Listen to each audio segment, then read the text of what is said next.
The second chapter. Animal language.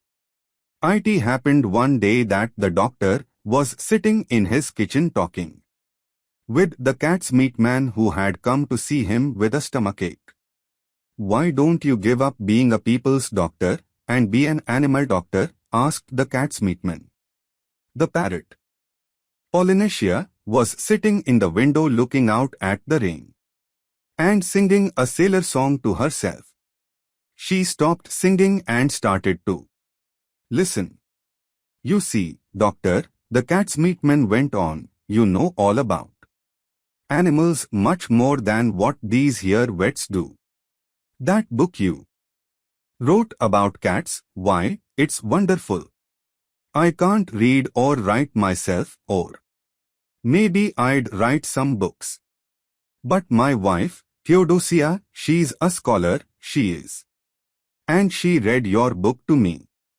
Well, it's wonderful, that's all can be said, wonderful. You might have been a cat yourself. You know the way they think. And listen, you can make a lot of money doctoring animals. Do you know that? You see, I'd send all the old women who had sick cats or dogs to you. And if they didn't get sick fast enough, I could put something in the meat I sell and to make 'em sick. See? Oh, no, said the doctor quickly. You mustn't do that. That wouldn't be right. Oh, I didn't mean real sick, answered the cat's meat man. Just a little. Something to make them droopy like was what I had reference to. But as you say, maybe it ain't quite fair on the animals. But they'll get sick anyway, because the old women always give 'em too much to eat. And look, all the farmers round about who had lame horses and weak lambs, they'd come be an animal doctor. When the cat's meat man had gone, the parrot flew off the window on to the doctor's table and said, "That man's got sense. That's what you ought to do.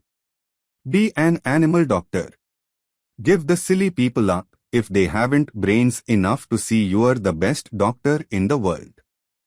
Take care of animals instead, they'll soon find it out. Be an animal doctor."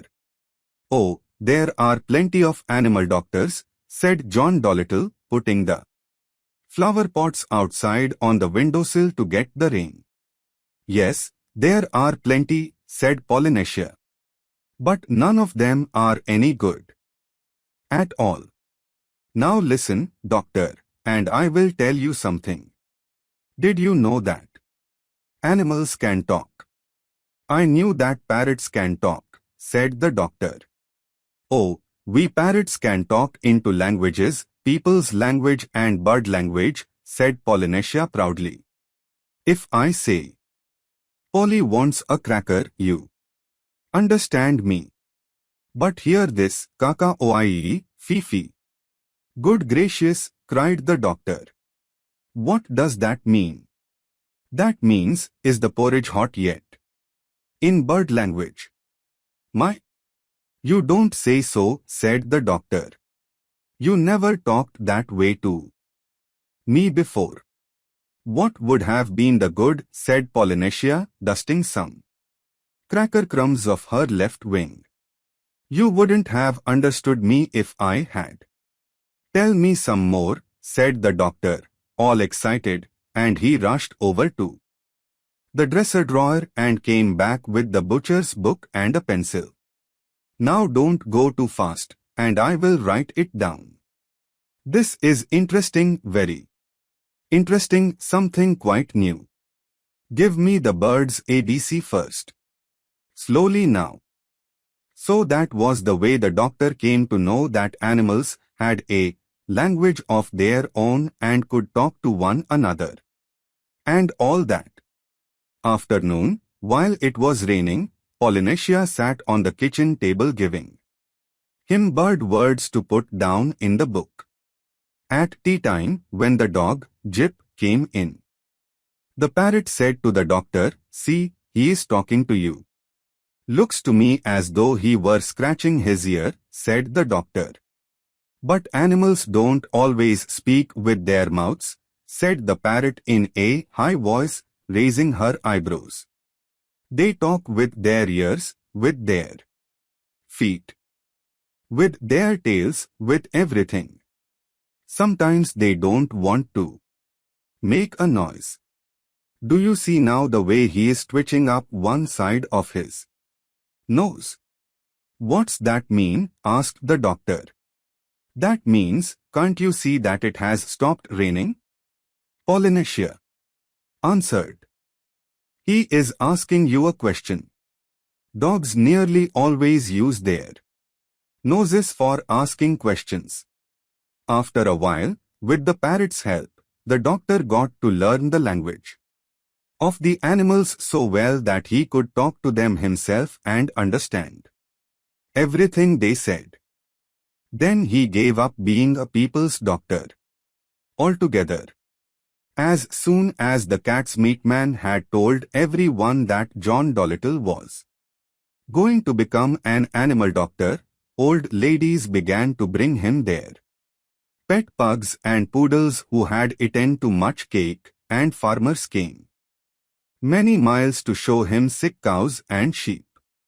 One day a plough horse was brought to him, and the poor thing was terribly glad to find a man who could talk in horse language.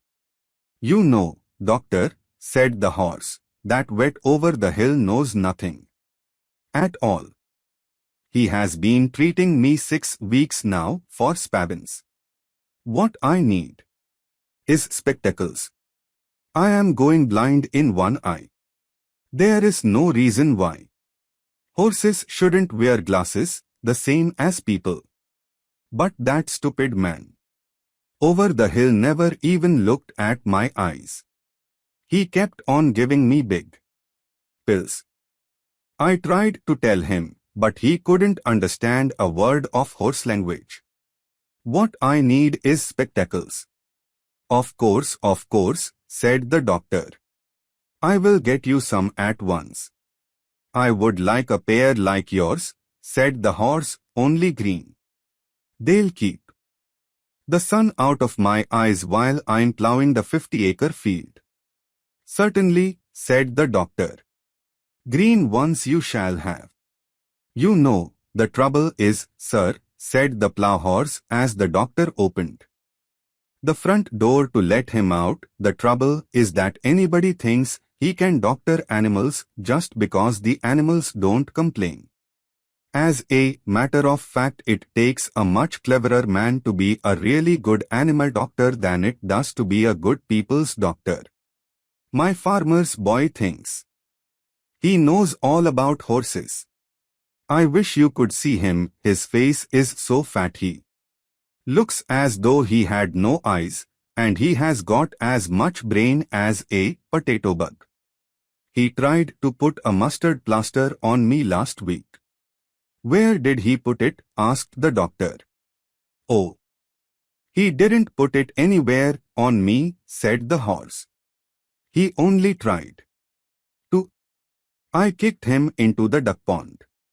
Well, said the doctor.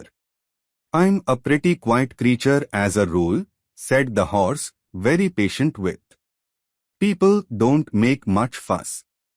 But it was bad enough to have that wet giving me the wrong medicine.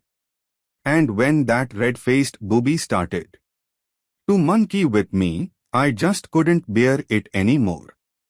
"Did you hurt the boy much?" asked the doctor. "Oh, no," said the horse. "I kicked him in the right place. The vet's looking after him now." "When will my glasses be ready?" "I will have them for you next week," said the doctor.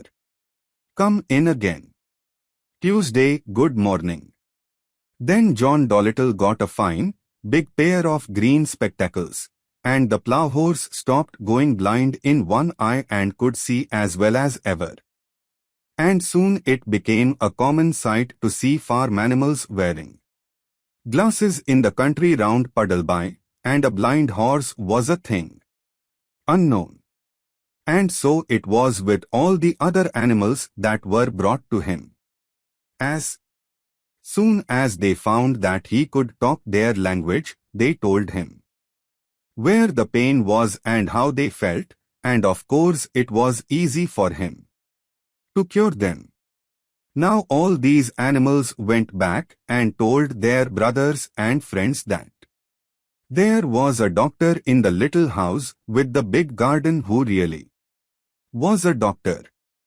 And whenever any creatures got sick, not only horses and cows and dogs, but all the little things of the fields, like harvest mice and water voles, badgers and bats, they came at once to his house on the edge of the town, so that his big garden was nearly always crowded with animals trying to get in to see him. There were so many that came that he had to have special doors made for the different kinds. He wrote horses over the front door, cows over the side door, and sheep on the kitchen door. Each kind of animal had a separate door. Even the mice had a tiny tunnel made for them into the cellar, where they waited patiently in rows for the doctor. And so, in a few years' time, every living thing for miles and miles got to know about John Dolittle, MD, and the birds who flew to other countries in the winter told the animals in foreign lands of the wonderful doctor of Puddleby on the marsh, who could understand their talk and help them in their troubles. In this way he became famous among the animals all over the world, better known even than he had been among the folks of the West Country. And he was happy and liked his life very much. One afternoon when the doctor was busy writing in a book, Polynesia sat in the window, as she nearly always did, looking out at the leaves blowing about in the garden. Presently she laughed aloud. "What is it, Polynesia?" asked the doctor, looking up from his book. "I was just thinking," said the parrot, and she went on looking at the leaves. "What were you thinking?" "I was thinking about people," said Polynesia. "People make me sick. They think they are so wonderful. The world has been going on now for thousands of years, hasn't it? And the only thing in animal language that people have learned to understand is that when a dog wags his tail he means I'm glad. It's funny, isn't it? You are the very first man to talk like us. Oh, sometimes people annoy me dreadfully, such airs they put on talking about the dumb animals." "Dumb, huh? Why, I knew a macaw once who could say good morning in 7 different ways without once opening his mouth. He could talk every language and Greek. An old professor with a grey beard bought him. But he didn't stay. He said the old man didn't talk Greek right, and he couldn't stand listening to him teach the language wrong. I often wonder what's become of him. That bird knew more geography than people will ever know. People, golly. I suppose if people ever learn to fly like any common hedge sparrow, we shall never hear the end of it." "You're a wise old bird," said the doctor. "How old are you really?" "I know that parrots and elephants sometimes live to be very, very old. I can never be quite sure of my age," said Polynesia. "It's either 183 or 182. But I know that when I first came here from Africa, King Charles was still hiding in the oak tree because I saw him. He looked scared to death.